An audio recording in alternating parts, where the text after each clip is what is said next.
Hi guys! Oh my god. So, for today's video, ngayon na lang ulit ako mag-film ng Get Ready With Me Cosmetics after a very long time. And honestly, I'm confused if I'm still active sa PR list ng Get Ready With Me Cosmetics. Because sometimes they send me products, sometimes they don't. Fault ko na rin siguro because I'm not like super duper active sa short form content. Yung mga reels, yung mga TikTok, parang yun pa naman ang tinitignan talaga ng mga brands nowadays. Let me know what you think, guys. Kasi for me, love na love ko pa rin yung YouTube videos. Like, long YouTube videos, like full of details and all that. Kasi pag sa TikTok or sa IG, ang bilis-bilis. Ang bilis ng mga swatches, ganyan. Hindi ko masyadong masipat yung mga shade. Pati yung mga makeup tutorials, like everything is so fast. Let me know what you think. Are you a fan of short form content or you're still sticking to the OG YouTube videos like this? Anyway, since hindi sinansahan ng Get Ready Me Cosmetics, yung lip Maxx and yung bago nilang Cushion Tint Velvet Lip Stain. I bought them myself. Pero syempre, hindi ko kinuha lahat ng shades. As much as I want to help you pick the shade, I also want to be smart in picking the shades na alam kong magagamit ko, alam kong magugustuhan ko and all that. Unahin ko muna yung lip Maxx. Kasi itong Cushion Tint, na wear test ko to, and it leaves a bonggang tint. So, dama tayo sa lip gloss. So, pag bumili ka, it comes with the classic white packaging. And this is the product itself. It's fat, cutie patootie. Ramdam mo yung stopper. And it has a doe foot applicator na fat and juicy din. Contains grapeseed oil and vitamin E. Meron siyang menthol, you guys. So, if you have cracked lips, chapped lips, watch out for that. Huwag niyo munang itry to. Let everything heal muna. Actually, itong Cushion Tint din, meron tong menthol dye. At nasyokit ako. Guys, pag may naririnig kayong ingay, it's my electric fan. On Judy Day. So, meron 13 shades available. But don't be mad, I only got 5. And then dun sa Cushion Tint, I also got 5. So, total of 10 lip products ang lip swatch ko for today. Okay, so the first shade that I have is in the shade Bellini. Medyo makapit yung stopper.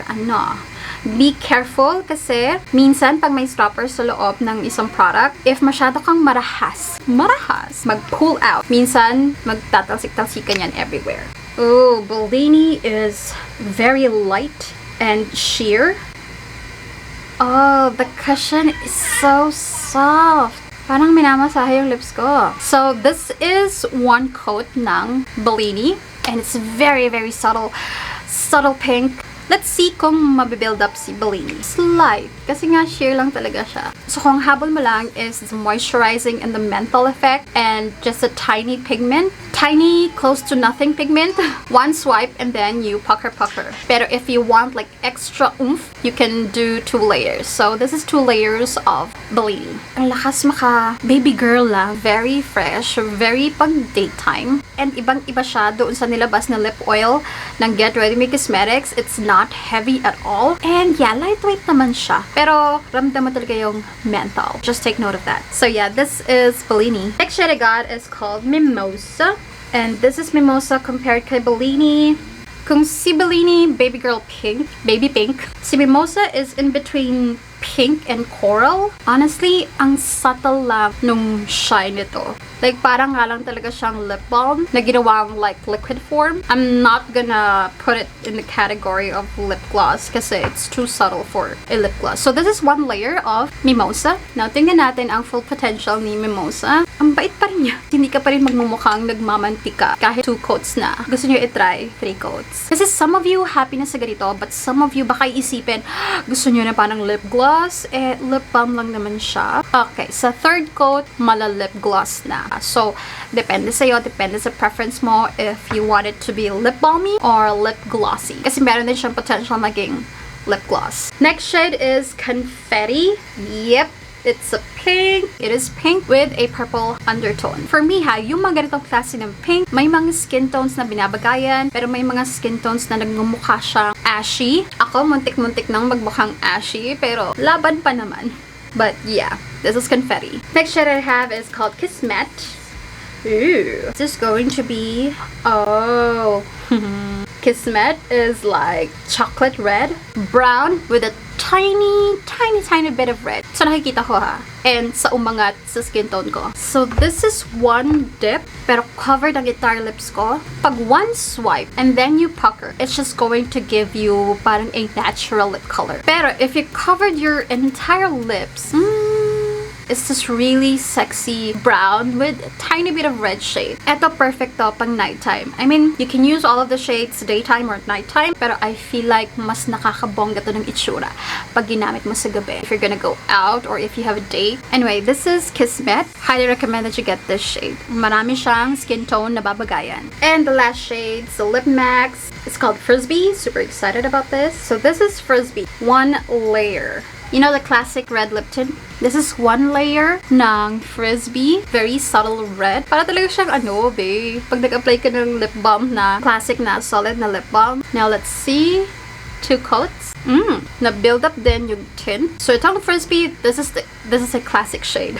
Subtle red. Bagay sa lahat ng skin tone, undertone. If hindi mo naman habol yung mga kakaibang mga shade. Pero, I feel like parang lahat tayo may ganito ng shade. I don't know. I get a feeling lang. But yeah, this is Frisbee. Okay, so yun na lahat ng Lip Maxx shades na meron ako. I do recommend all of the shades that I got. I'm happy with them. Magagamit ko silang lahat. We are now going to proceed with the Cushion Tint Velvet Lip Stain. Cushion Tint Velvet Lip Stain, meron 12 shades. And I have 5 of the 12 shades. So meron siyang squalane for deep hydration, sunflower seed oil rich in vitamin E, and merong menthol for that cooling sensation and soothing effect. So, eto yung packaging niya, frosted, ano to, acrylic glass. Yung handle ay merong gold embossed logo, thin sponge applicator. Okay, so bago ko i-review itong lip stain, mag-lip swatch muna tayo. And the first shade that I got, I feel like this is the lightest one that I got. So, this is Salted Caramel. Swatch at the back of my hand. Amoy na amoy agad yung menthol niya.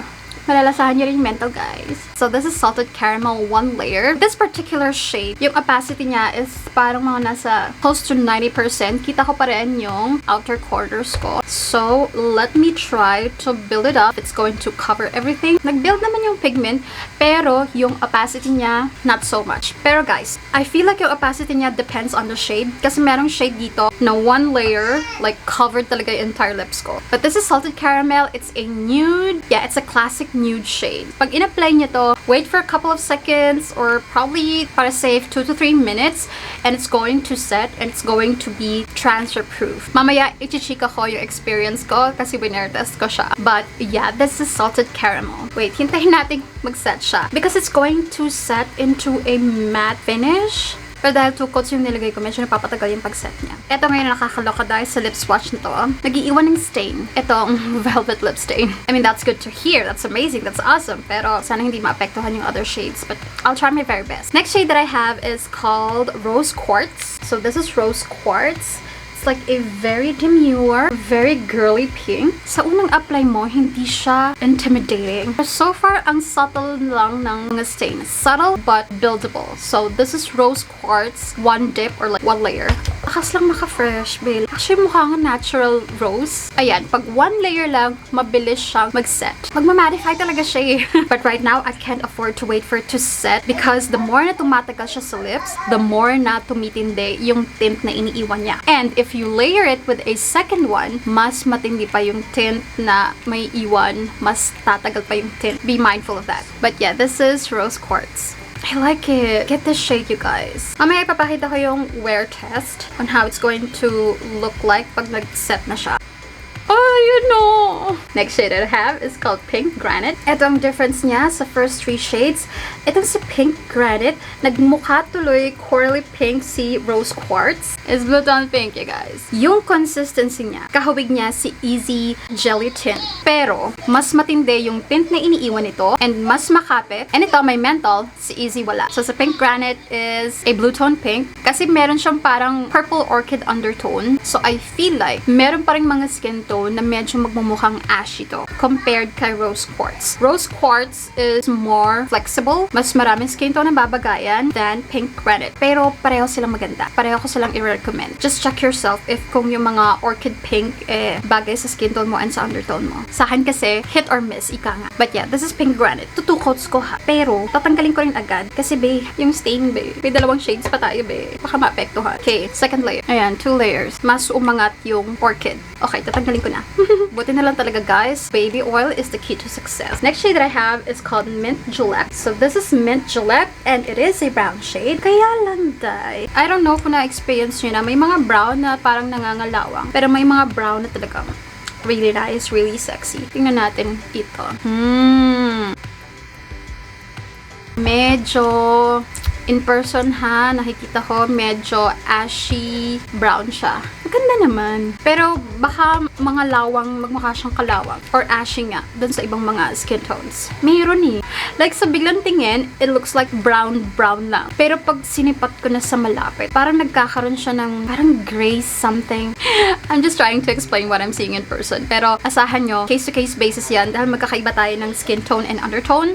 But yeah, this is Mint Gillette. And the last shade that I have is called Total Eclipse. So this is Total Eclipse compared to the other shades. So dahil last shade na siya, hindi na ako matatakot i-apply. Pag 1 layer pa lang, pwede mo pa siyang i-pucker ng ganyan.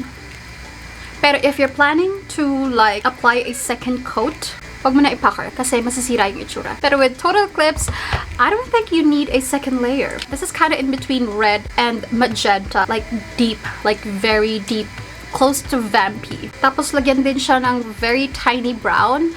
Ganun siya, dai. I hope nagigets niyo yung explanation ko. Hindi ko naman kasi pwede sabihin niya ang magenta or red. Kasi iba-iba eh. But this is one of the most intense shade na meron ang cushion tint. At dito ka nagtataka, tingnan mo. Mas mabilis siyang mag-set. Kaya ako nasabi na it's going to set in a matte finish. Kasi ito yung ginamit ko sa wear test. At ang bilis nga niya mag-set. Pa-matte na siya. Is it because deep shade siya? And then yung mga lighter shades is like tumatambay pa sa pagiging glossy. Pero asahan nyo, habang tumatagal, pawala ng pawala yung gloss, ang may iwan is yung matte pigment, and then pag kumain ka, pag uminom ka, mawawala yung matte pigment, ang matitira is yung tint. Kiss-proof, transfer-proof, pero pag kumain ka, magagalaw at magagalaw siya. Hindi siya samgyup-proof, hindi siya hot pot-proof, mawawala yung matte pigment. Ang ganda ng pagka-matte. Bakit ito ang bilis mag-matte? Yung iba, ang sugal.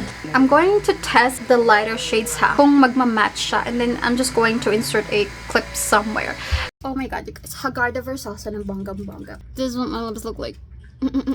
So after lunch, I didn't eat anything except just drink water. So, conclusion is, yung mga light shades, light lang yung tint ni iwan niya, and it's not gonna last like the entire day. And pag kumain ka, pretty sure it's gonna get borado right away. It's food proof if very demure ka kumain and you're really making iwas your lips dun sa mga utensils and sa food itself. Kung ganun lang, kung pakape-kape lang with straw, it's going to last for a very long time. Pero kung isasabak mo siya sa bonggang-bonggang samgyup or hot pot, mabilis din siyang mawawala. If you don't care about longevity or the tint na iniiwan, then I do recommend go get the lighter shades. Pero kung habol mo is the pigment, the intensity, the longevity, go get the deeper shades. Also, another thing, may I just add, sa lahat ng lip products na na-try ko, ito yung may pinaka-intense na menthol, na mint flavor. If you have aversion to mint or yung mga menthol flavor, if you don't like that, then this product is not for you. Matindi yung lasa niya, dahil. As in, magaganon mo day. Pero eventually, mawawala din naman siya. Medyo intense lang sa first application. Yung light shades, nagpa-mattify din naman eventually, pero mas matagal. Yeah, I don't know why. Mas matagal. Ang bilis mag-mattify nung Total Eclipse. Pero, kung gusto mo ng pigment, get Total Eclipse and the Mint Gillette. Get the deep shades. Pero kung gusto mo lang ng cutie patootie, go get itong mga lighter shades. Ang dami pa nilang shades. So, check mo na lang alin yung bet mo. But I am very happy with the shades that I got. Ang ganda nito, Total Eclipse. Total Eclipse ang pinaka-favorite ko. Go get it. Go get it. Highly recommended ang lip products ng Get Ready Me Cosmetics. I think with their price range, you get what you pay for. Actually, nagbabago yung price, lalo na sa Shopee. Sometimes may sale, sometimes may voucher dun sa checkout. Maxx is $3.50 so far. Cushion lip tint is $3.14. Talaga ba? Ay, nako, Shopee. Alas pa rin sa shopping ng makeup. Doon ako sa Shopee. Hindi sa Lazada. Anyway, so yeah, that's it for today's video, guys. Sana kahit limited lang yung shades na meron ako, nakatulong pa rin ako sa decision making mo. Marami pa akong mga backlogs. So, kapit lang kayo. Thank you so much, guys, and I'll see you in my next one. Bye-bye! Do you see this? I love it. I love it.